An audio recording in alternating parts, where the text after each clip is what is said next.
Hi friends, welcome to అనగనగా కథలు. ఈ రోజు చెప్పే కథను చూడండి. నచ్చితే లైక్ చేయండి, షేర్ చేయండి, కామెంట్ చేయండి. సబ్స్క్రైబ్ చేసుకోకపోతే ప్లీజ్ సబ్స్క్రైబ్ చేయండి. అలాగే నోటిఫికేషన్ కోసం పక్కనే ఉన్న బెల్ ఐకాన్ ప్రెస్ చేయండి. ఇక కథలోకి వెళదాం. అనగనగా ఒక గ్రామంలో కనకమ్మ, సోరమ్మ, రత్తమ్మ అనే ముగ్గురు పెద్దవాళ్ళు ఇరుగు పొరుగు ఇళ్లల్లో ఉండేవారు. ముగ్గురు రోజు పనైన తరువాత ఇంటి ముందు ఉన్న అరుగు మీద కూర్చుని వచ్చేపోయే వారిని పలకరిస్తూ వారికి వారే మేమే గొప్పని చెప్పుకుంటూ ఉండేవారు.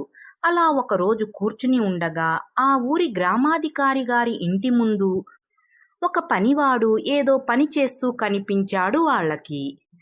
గ్రామాధికారి గారి ఇంటి ముందు ఎవరు ఉన్నారు? కనిపించటం లేదే. కన్నయ్య ఏంటి గోడ మీద ఏదో పలక కొడుతున్నట్టున్నాడు? పలకేనా? పేరు రాసి ఇంటి ముందు పెట్టే పలకే.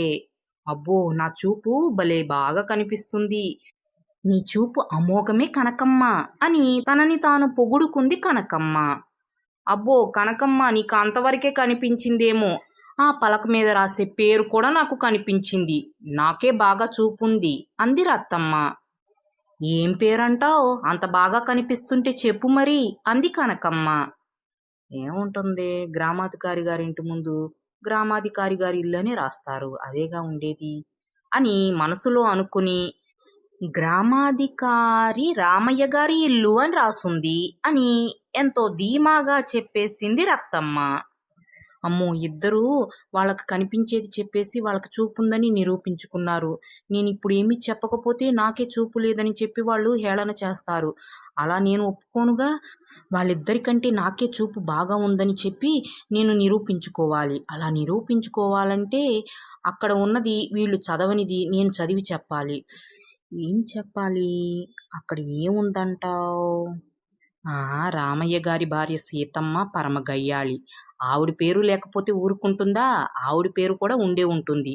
అందుకే సీతా నిలయం అని కూడా రాసుందని చెప్దాం అని మనసులో అనుకుని, మీకు అంతవరకే కనిపించిందేమో, ఆ కింద సీతా నిలయం అని కూడా రాశారు, అది మీకు కనిపించలేదు, నాకు మాత్రమే కనిపించింది. అంటే మీ ఇద్దరికంటే నా చూపే బాగా ఉంది అని తన చూపుని తానే మెచ్చుకుంది సూరమ్మ.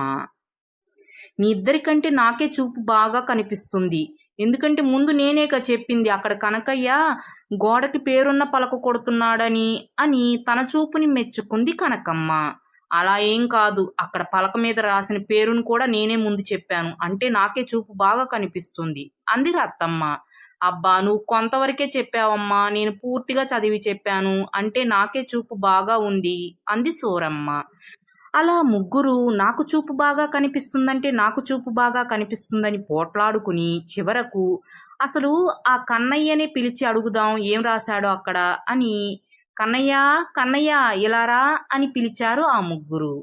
అయితే అక్కడ ఉన్న వ్యక్తి అటూ ఇటూ తిరిగి చూసి ఎవరూ లేకపోయేసరికి తనని పిలుస్తున్నారని నిర్ధారించుకుని వాళ్ళ వద్దకు వచ్చి, ఏమండి, నన్నే నా పిలుస్తుంది అని అనుమానంగా అడిగాడు ఆ వ్యక్తి. నిన్నే. ఇంతకీ నువ్వు కన్నయ్యవి కాదా? అసలు ఈ ఊరివాడివిలాగా కూడా లేవు, ఎవరివి నువ్వు అని దగ్గరికి వచ్చిన తరువాత చూసి అప్పుడు అడిగింది కనకమ్మ. మాది పొరుగురు, నా పేరు నాగయ్య. గ్రామాధికారి గారితో కాస్త పనుండి వచ్చాను. ఆయన ఇంకాసేపట్లో బయటకు వస్తారు, ఇంటి ముందే నిలబడి ఉండమని భటులు చెప్తే అక్కడ నుంచుని ఉన్నాను అని చెప్పాడు నాగయ్య. సర్లే అయ్యా వెళ్ళు, గ్రామాధికారి గారు వస్తారేమో. అదే ఏంటా ఊరికి కొత్తగా ఉన్నావు, ఎవరివా అని తెలుసుకుందామని పిలిచింది అని తెలివిగా మాట్లాడి ఆ వ్యక్తిని పంపించేసి మారు మాట్లాడకుండా ఎవరిళ్లకు వాళ్ళు వెళ్ళిపోయారు కనకమ్మ, రత్తమ్మ, సూరమ్మ. ఫ్రెండ్స్, ఈ కథ మీకు కూడా నచ్చిందనే అనుకుంటున్నాను. Thanks for watching. మరో మంచి కథతో మళ్ళీ కలుద్దాం. అప్పటి వరకు సెలవు. Take care. బాయ్.